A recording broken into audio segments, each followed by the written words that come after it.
Try ಮಾಡಿ ಆಚಿ chicken masala. Iran Israel ಯುದ್ಧದ ಬಿಸಿ, LPG ಪೂರೈಕೆಯಲ್ಲಿ ವ್ಯತ್ಯಯ. ಬನಶಂಕರಿ ದೇವಸ್ಥಾನಕ್ಕೂ ಕೂಡ ಇದೀಗ LPG ಸಿಲಿಂಡರ್ ಅಭಾವ.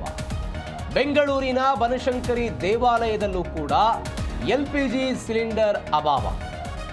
ಕಾರಣ ಇರಾನ್ ಮತ್ತು ಇಸ್ರೇಲ್ ಯುದ್ಧದ ಬಿಸಿ. ಬನಶಂಕರಿ ದೇವಸ್ಥಾನದ ಅನ್ನದಾಸೋಹಕ್ಕೆ ಇದೀಗ ಗ್ಯಾಸ್ ಸಂಕಷ್ಟ ಎದುರಾಗಿದೆ. ಬೆಂಗಳೂರಿನ ದೇವಸ್ಥಾನದಲ್ಲಿ ಇದೀಗ ಅನ್ನದಾಸೋಹ ಬಂದಾಗಿರೋದು. ಅನ್ನದಾಸೋಹ ಬಂದಾಗಿದೆ ಅಂತೆ. ಪ್ರತಿದಿನ 5 ರಿಂದ 6 ಕಮರ್ಷಿಯಲ್ ಸಿಲಿಂಡರ್ಗಳ ಬಳಕೆ ಮಾಡಲಾಗ್ತಾ ಇದೆ. ಆದರೆ ದೇವಸ್ಥಾನದಲ್ಲಿ ಕೇವಲ 4 ಸಿಲಿಂಡರ್ಗಳು ಮಾತ್ರ ಲಭ್ಯ ಇದೆ. ಪ್ರಸಿದ್ಧ ಐತಿಹಾಸಿಕ ಬನಶಂಕರಿ ದೇವಸ್ಥಾನ. ಈ ದೇವಸ್ಥಾನದಲ್ಲಿ ಪ್ರತಿನಿತ್ಯವೂ ಕೂಡ ಪ್ರಸಾದದ ಸೇವೆ ಇರುತ್ತೆ. ಬೆಳಗ್ಗೆ, ಮಧ್ಯಾಹ್ನ ಮತ್ತು ಸಂಜೆ ಅನ್ನಪ್ರಸಾದವನ್ನು ಸಿದ್ಧಪಡಿಸೋದಕ್ಕೆ 5 ರಿಂದ 6 ಕಮರ್ಷಿಯಲ್ ಸಿಲಿಂಡರ್ಗಳ ಅಗತ್ಯ ಇದೆ. ಆದರೆ ದೇವಸ್ಥಾನದಲ್ಲಿ ಕೇವಲ 4 ಸಿಲಿಂಡರ್ಗಳು ಮಾತ್ರ ಇದೀಗ ಲಭ್ಯ ಇದೆ. ಅವು ಇಂದಿನ ಅಡುಗೆಗೂ ಕೂಡ ಅದು ಸಾಕಾಗೋದಿಲ್ಲ. ಹೀಗಾಗಿ ಗ್ಯಾಸ್ ಪೂರೈಕೆಯಾಗದ ಹಿನ್ನೆಲೆ ಅನಿವಾರ್ಯವಾಗಿ ಪ್ರಸಾದ ಸೇವೆಯನ್ನು ದೇವಸ್ಥಾನದಲ್ಲಿ ಬಂದ್ ಮಾಡಲಾಗಿದೆ. ಪ್ರತಿನಿತ್ಯವೂ ಕೂಡ ಇಲ್ಲಿ ಅನ್ನದಾಸೋಹ ನೆರವೇರುತ್ತೆ. ದೊಡ್ಡ ದೇವಸ್ಥಾನ, ಸಾವಿರಾರು ಜನ ಭಕ್ತರು ಬರ್ತಾರೆ. ಆ ಭಕ್ತರಿಗಂತ ಅನ್ನದಾಸೋಹದ ವ್ಯವಸ್ಥೆ. ಆದರೆ ಆ ಅನ್ನದಾಸೋಹದ ವ್ಯವಸ್ಥೆಯೂ ಕೂಡ ಇದೀಗ ಸ್ಥಗಿತ ಆಗಿದೆ.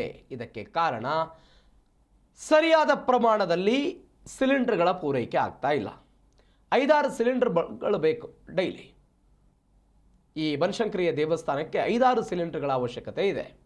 ಆದರೆ ಈಗ ದೇವಸ್ಥಾನದಲ್ಲಿ ಇರೋದೇ ಕೇವಲ 4. ಆ 4 ಸಿಲಿಂಡರ್ಗಳ ಮುಖಾಂತರ ಇವತ್ತು ಬೆಳಗ್ಗೆ, ಮಧ್ಯಾಹ್ನ ಮತ್ತು ಸಂಜೆ 3 ಹೊತ್ತು ಪ್ರಸಾದವನ್ನು ಕೊಡೋದಕ್ಕೆ ಸಾಧ್ಯ ಆಗೋದಿಲ್ಲ. ಹೀಗಾಗಿ ಸಹಜವಾಗಿ ಇಂಥದ್ದೊಂದು ಪರಿಸ್ಥಿತಿ ಬನಶಂಕರಿ ದೇವಾಲಯಕ್ಕೂ ಕೂಡ ಬಂದಿದೆ. ಆ ಮುಖಾಂತರ ಸಾವಿರಾರು ಜನ ಭಕ್ತರು, ಬಡವರು ಈ ಊಟದಿಂದ ವಂಚಿತರಾಗ್ತಾರೆ. ಬನಶಂಕರಿ ದೇವಸ್ಥಾನ ಮುಜರಾಯಿ ಇಲಾಖೆ ವ್ಯಾಪ್ತಿಯಲ್ಲಿ ಬರುವಂಥ ದೇವಸ್ಥಾನ ಇದು. ಆದ್ಯತೆಯ ಮೇರೆಗೆ ಏನಾದರೂ ಅವಕಾಶಗಳಿದೆಯಾ? ಮುಜರಾಯಿ ಇಲಾಖೆ ವ್ಯಾಪ್ತಿಯಲ್ಲಿ ಬರುತ್ತೆ ದೇವಸ್ಥಾನ. ಹೀಗಾಗಿ ಪರ್ಯಾಯ ವ್ಯವಸ್ಥೆಯನ್ನಾದರೂ ಮಾಡ್ಕೊಳ್ಳೋದಕ್ಕೆ ಸಾಧ್ಯ ಇದೆಯಾ? ಎಲ್ಲವೂ ಕೂಡ ಸದ್ಯಕ್ಕಿರುವಂಥ ಕುತೂಹಲ. ಆದರೆ ಇದೀಗ ಪ್ರಸಾದದ ವ್ಯವಸ್ಥೆ ಸ್ಥಗಿತ ಆಗಿದೆ ಅಂತ ಹೇಳ್ತಿದ್ದಾರೆ. ಈ ಬಗ್ಗೆ ಮಾತನಾಡೋದಕ್ಕೆ ಬನಶಂಕರಿ ದೇಗುಲದ ಇಒ ಆಗಿರುವಂಥ ಕೃಷ್ಣಪ್ಪ ಅವರು ನಮ್ಮ ಜೊತೆ ಫೋನ್ ಸಂಪರ್ಕದಲ್ಲಿದ್ದಾರೆ. ಸರ್ ನಮಸ್ಕಾರ. ಹೇಳಿ ಸರ್ ನಮಸ್ಕಾರ. ನನ್ನ ಧ್ವನಿ ಕೇಳಿಸ್ತಿದೆಯಾ ಸರ್? ನಮಸ್ತೆ. ಕೇಳಿಸ್ತಾ ಇದೆ ಸರ್. ಬನಶಂಕರಿ ದೇಗುಲದಲ್ಲೂ ಕೂಡ ಸಿಲಿಂಡರ್ ಸಮಸ್ಯೆ ಕಾಣಿಸ್ತಾ ಇದೆ ಅಂತ ಸುದ್ದಿ. ಹೌದು, ಈಗ ಎಲ್ಲಾ ಕಡೆ ಇದ್ದಾಗ ನಮಗೂ ಸಮಸ್ಯೆ ಇದೆ.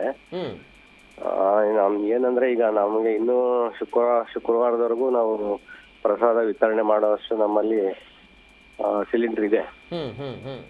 ಹಾಗಾಗಿ ಶುಕ್ರವಾರದವರೆಗೂ ಒಂದು ಇವತ್ತು ನಾಳೆ ಏನ್ ಜನ ಇರಲ್ಲ ದೇವಸ್ಥಾನದಲ್ಲಿ.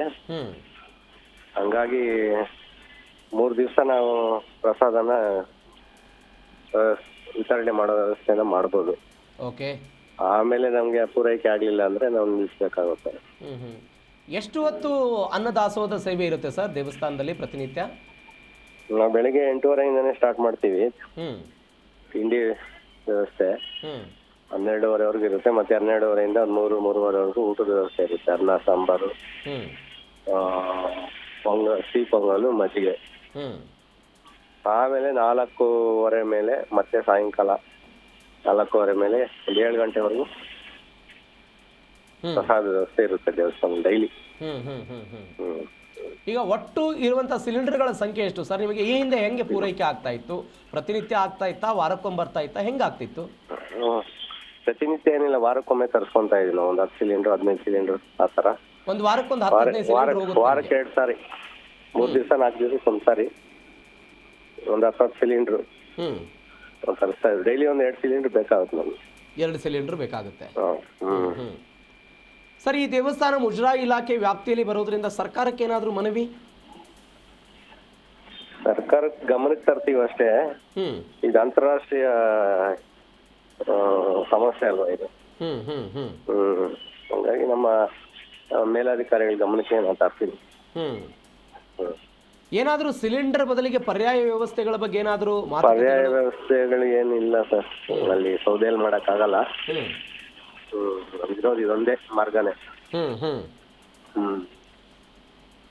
ಈಗ ನಿಮ್ಮಲ್ಲಿ ಲಭ್ಯವಿರುವಂತ ಸಿಲಿಂಡರ್ಗಳ ಬಗ್ಗೆ ಮಾಹಿತಿ ಕೊಟ್ಟಿದ್ರೆ ಅಧಿಕಾರಿಗಳಿಗೆ ಶುಕ್ರವಾರ ತನಕ ನಮ್ಗೆ ಹಿಂಗಾಗುತ್ತೆ, ಅದಾದ ನಂತರ ಏನು ಕೊಡ್ಬೇಕು ಕೊಡ್ತೀವಿ.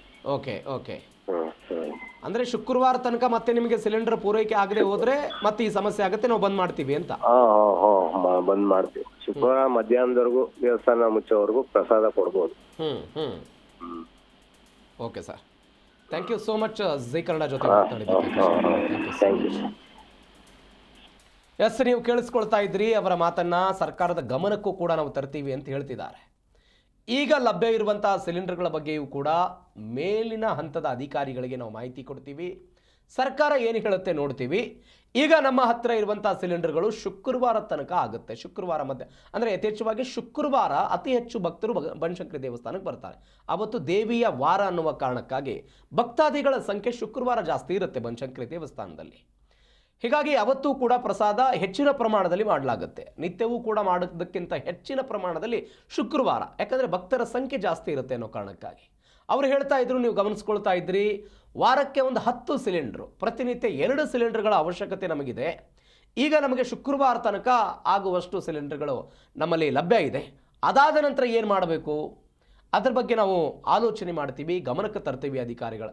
ಮತ್ತೊಂದು ಕಡೆ ನೀವು ಅವರ ಮಾತುಗಳನ್ನು ಕೇಳಿಸ್ಕೊ, ಪರ್ಯಾಯ ವ್ಯವಸ್ಥೆ ಏನೂ ಇಲ್ಲ ಅಂತ. ಈಗ ಸೌದಿ ಒಲೆಯಲ್ಲಿ ಮಾಡೋದು, ಗ್ಯಾಸ್ ಸ್ಟವ್ಗಳನ್ನು ಅಂದರೆ ಈ ಎಲೆಕ್ಟ್ರಿಕ್ ಸ್ಟವ್ಗಳನ್ನು, ಬೇರೆ ಬೇರೆ ವ್ಯವಸ್ಥೆಗಳಿಗೆ ಸಮರ್ಪಕವಾಗಿ ಆಗೋದಿಲ್ಲ. ಹೀಗಾಗಿ ಪರ್ಯಾಯ ವ್ಯವಸ್ಥೆ ಇಲ್ಲ. ಅನಿವಾರ್ಯವಾಗಿ ಅನ್ನದಾಸೋಹಕ್ಕೆ ಇದೀಗ ಸ್ಥಗಿತ ಮಾಡುವಂಥ ಆಲೋಚನೆ.